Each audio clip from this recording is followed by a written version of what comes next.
At Five Star Bank, community is at the heart of what we do. Every day we strive to have thoughtful solutions for our customers and help our communities prosper. Honest dialogue about the issues affecting the region is vitally important to that prosperity. We are proud to be part of the conversation and hope you'll join in.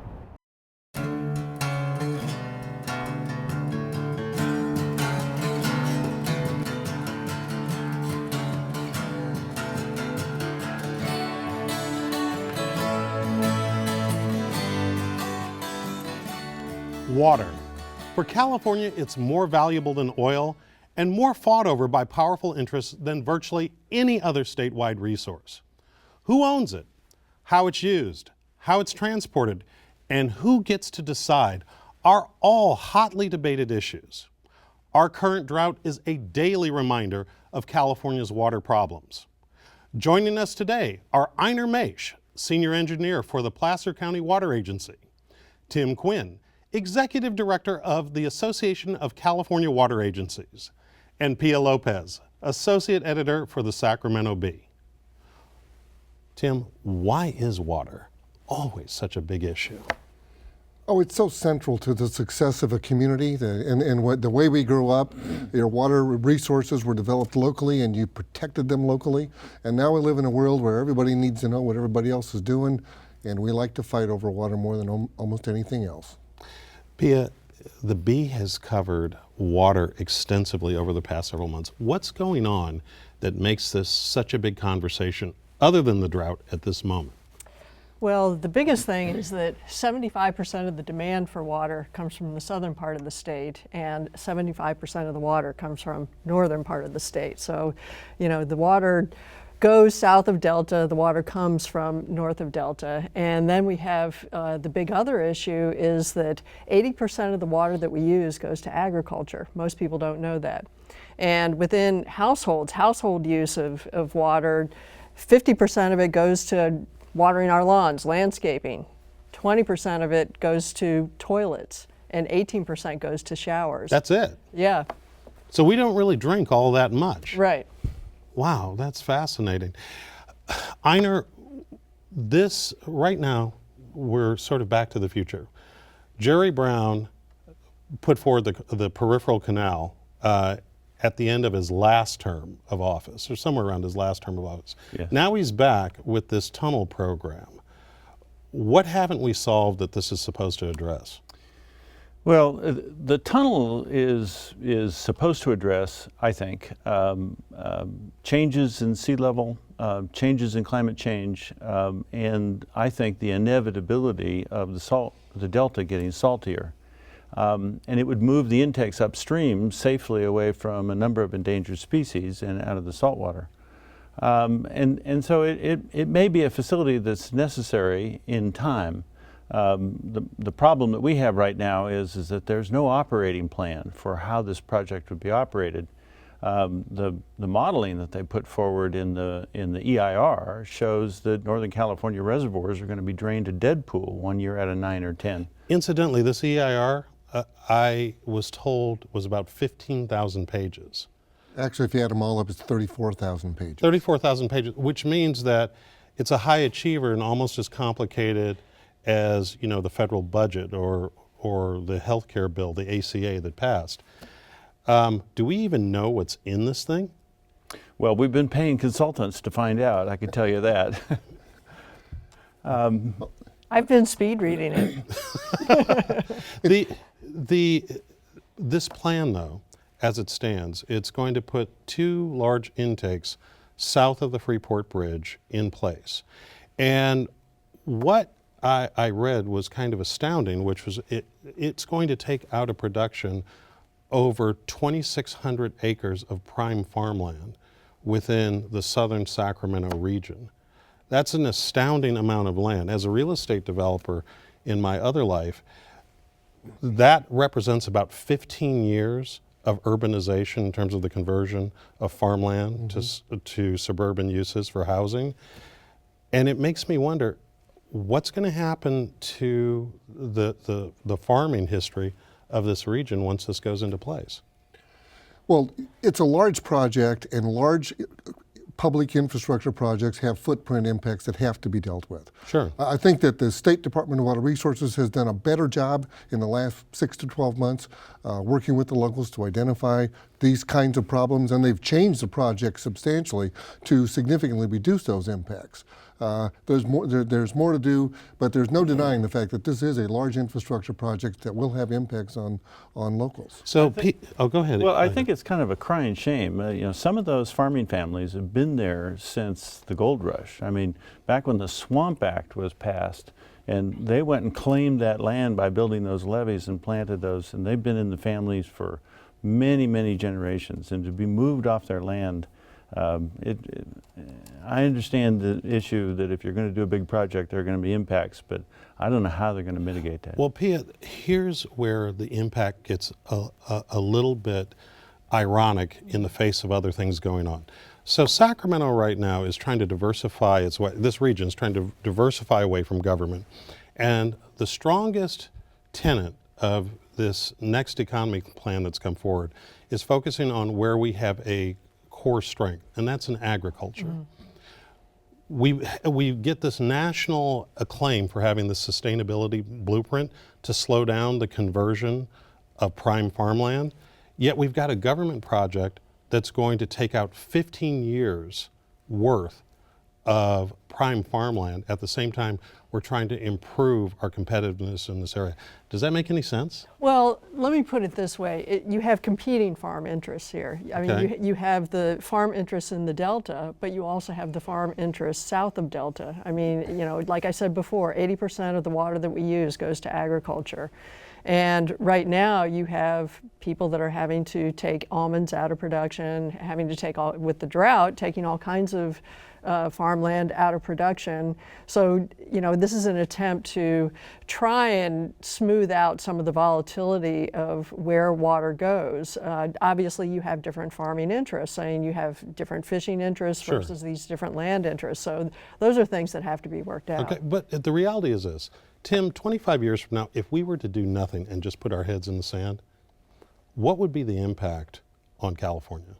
Well, it would be enormous. I mean, California developed because people developed a water system. I mean, the far-sighted people developed a water system so that our economy could flourish. They didn't think enough about the environment, which I would argue is the main reason we're talking about these tunnels, is that they created a situation where our environment and fisheries and our water supply are at each other's throats, and that's got to end. And the only way to end that is by moving that intake from where it is now to where it will be much better for fish, in addition to the benefits that Einar was talking about.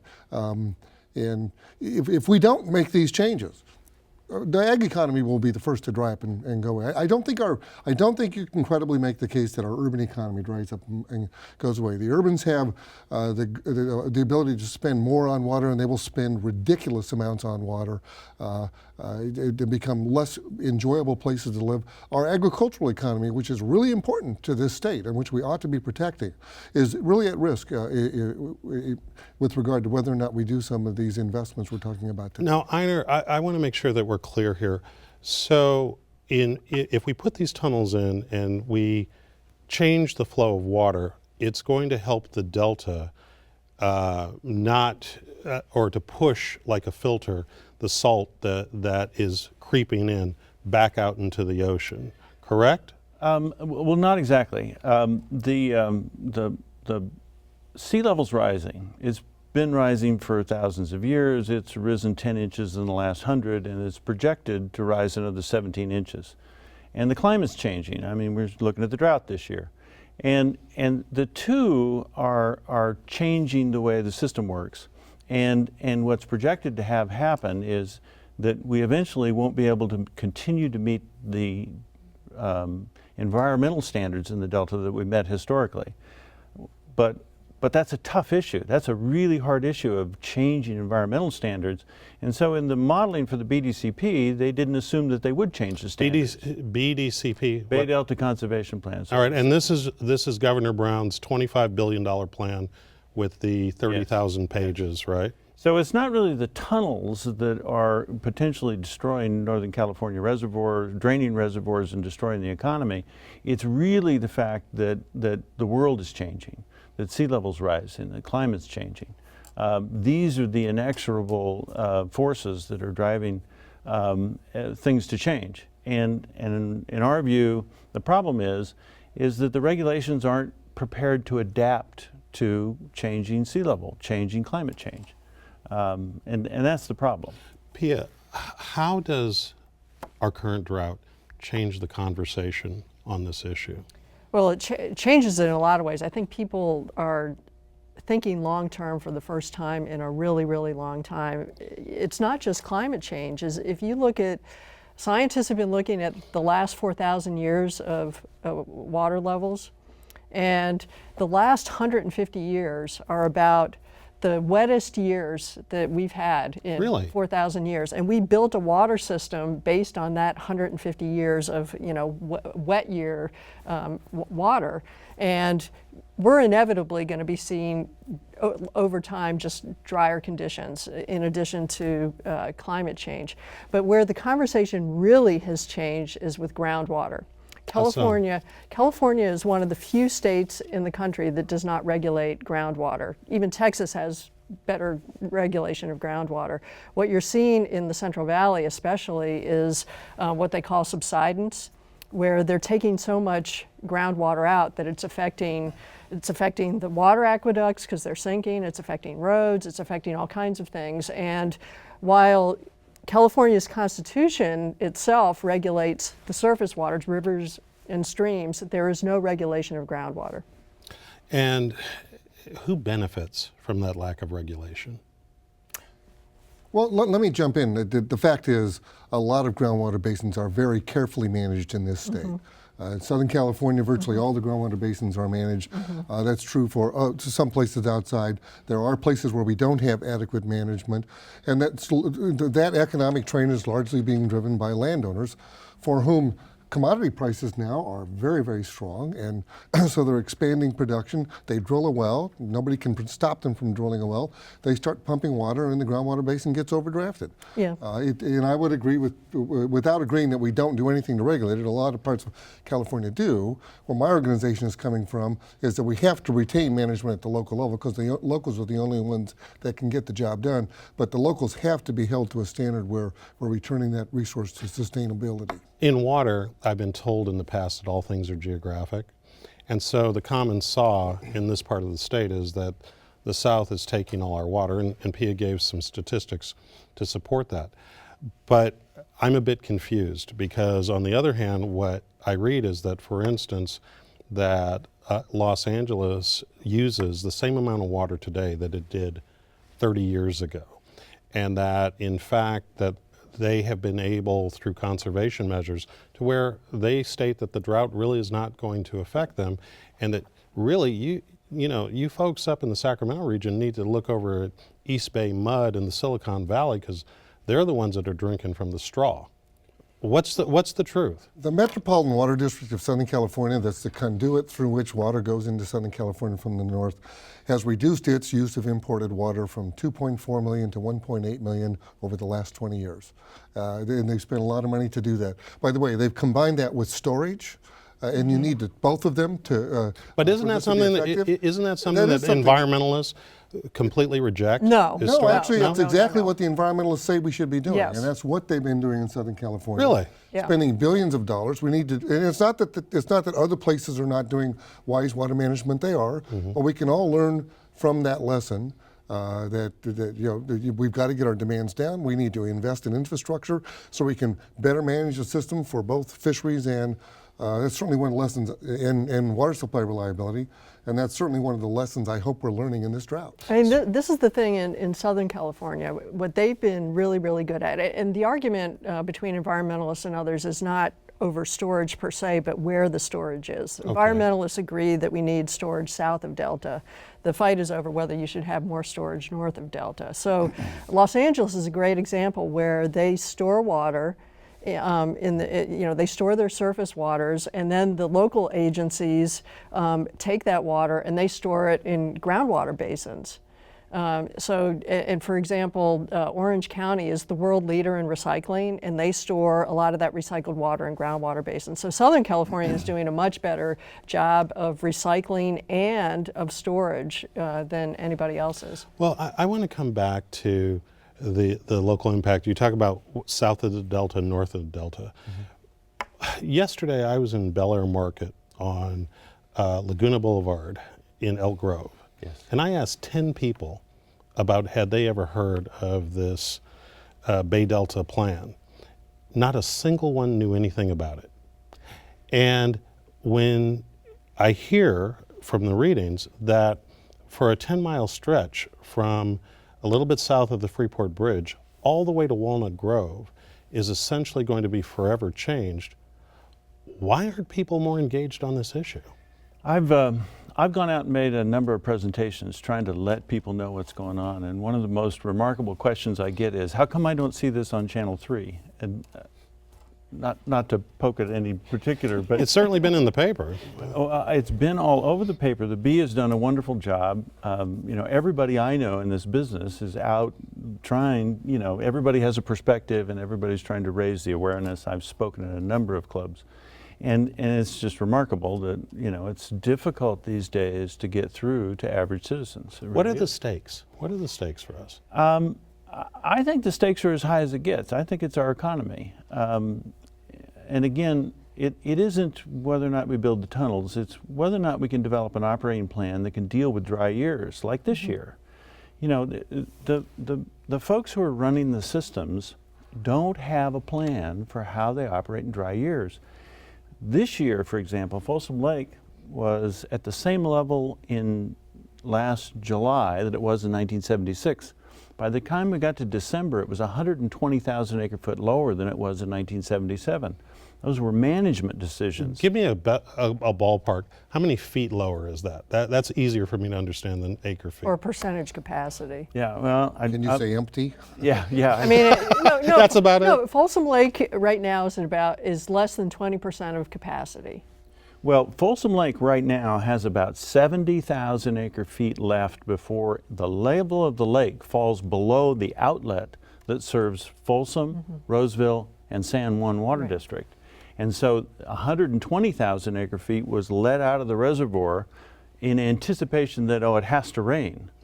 And the problem is they don't plan for what if there's a drought. They really need to plan every year for a drought until they know there isn't one. Well, Einar, that's interesting to hear, but I want to give you a Southern California perspective. So one of the things that I was told in a conversation with a couple of advocates for Southern California said Northern California is not willing to engage, and that essentially that we in Northern California should be trying to mitigate the impacts of this plan, however it is finally executed, with some real concrete things to address the farms that are going to be lost, the people who are going to be displaced, and the wall of muck that supposedly spans the earth twice over.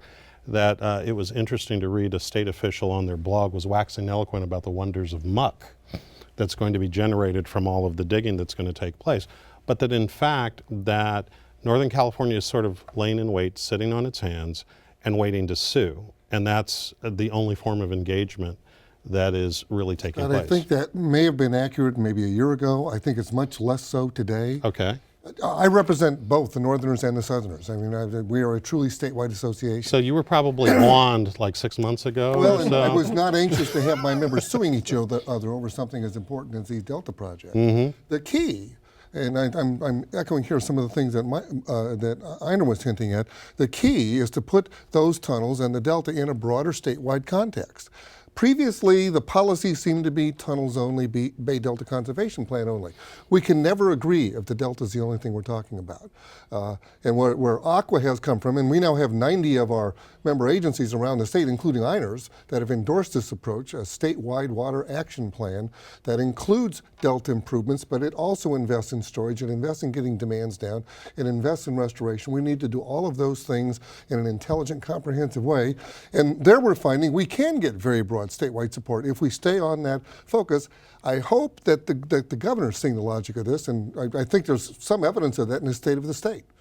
which had only about 175 words on water, but they were the right 175 words from our perspective. They said we need to deal with this crisis in 2014, and then we may need to move forward on recycling, desalinating, taking care of drinking water quality, investing in restoration and watersheds. And then he mentioned last, this is notable, I think, the last thing the governor mentioned was his Bay Delta Conservation Plan. Actually, incidentally, on that, one of the things that I was astounded to hear is that this $25 billion expenditure is going to take place without a public vote at all, because it is being paid for by the quote-unquote beneficiaries, and so that you can do it as a revenue bond and not go before the people. Is that a way of sort of, tiptoeing past the graveyard so that there's no real public input at the most fundamental level?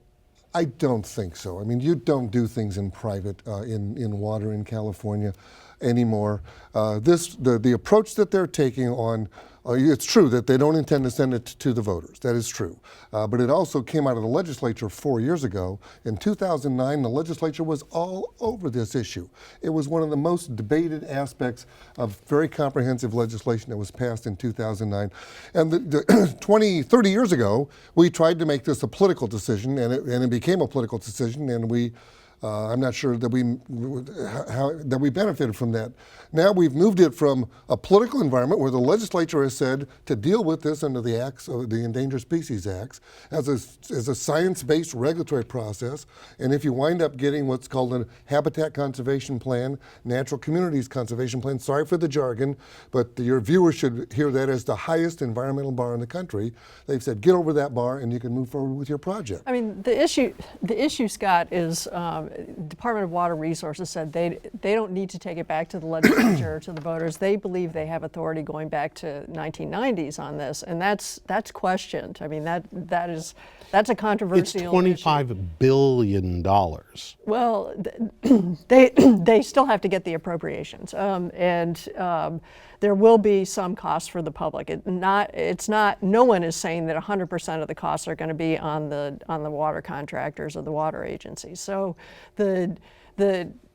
one of the big issues is how large the tunnels are, and I think, Einar, you kind of alluded to that earlier, that they started out with these humongous tunnels, and now they're sort of still humongous, but not quite as humongous. They're bigger than what they would hold the amount of water that has never flowed through the Delta ever.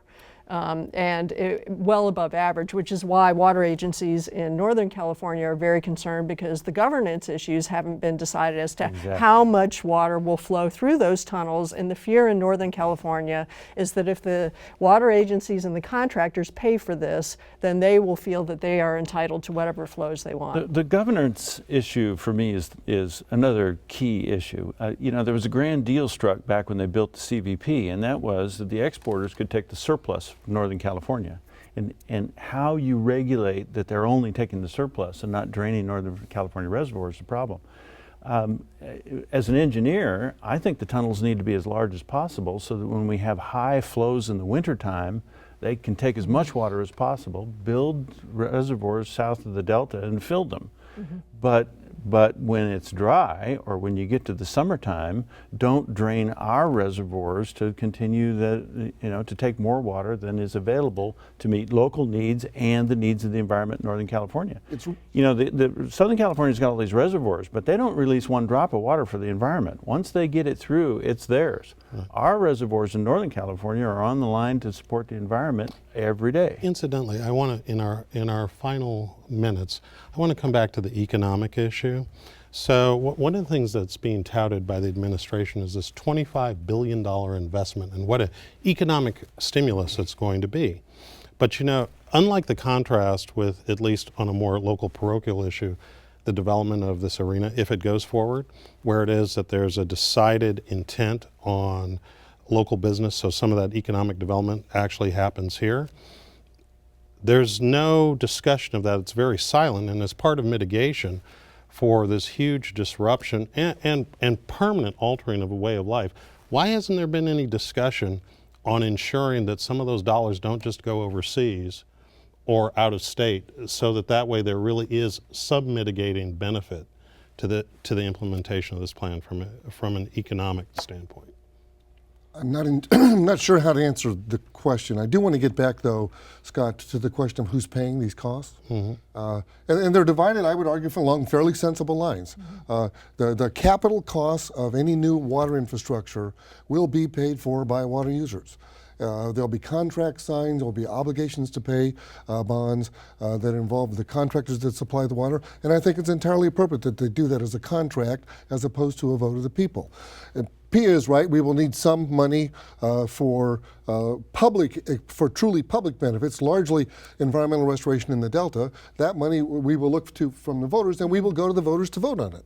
And I would emphasize it's not necessarily vote on the BDCP, because we need to invest that money in habitat restoration in the Delta regardless of what happens with it. And we're going to have to leave it there. Thank you all for your time. A complicated issue. Appreciate your perspectives, and to be continued for sure. Well, that's our show. Thanks to our guests, and thanks to you for watching Studio Sacramento. I'm Scott Syfax. See you next time right here on KVIE.